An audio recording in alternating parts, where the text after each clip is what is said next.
Kapuso, pag andaman man giraray ang posibilidad nin bagyo ngunya na bulan.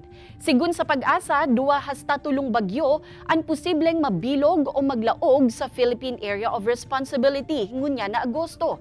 Sa normal track, may tsansang maglandfall o magtama ang bagyo sa may northern portion kan Luzon. Alagad posible man na mag-recurve o maglihis ang direksyon parayo sa satuyang nasyon.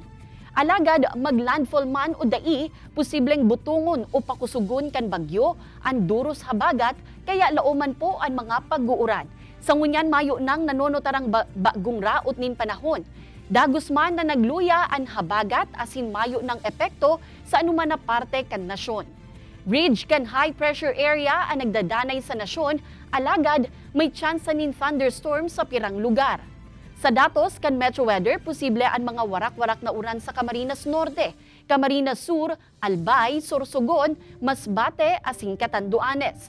Makukusog ang bulos nin uran sa pirang lugar huli sa thunderstorms kaya magin andam sa posibilidad nin baha o landslide. May tsansa man nin uran sa natatadang parte kan nasyon.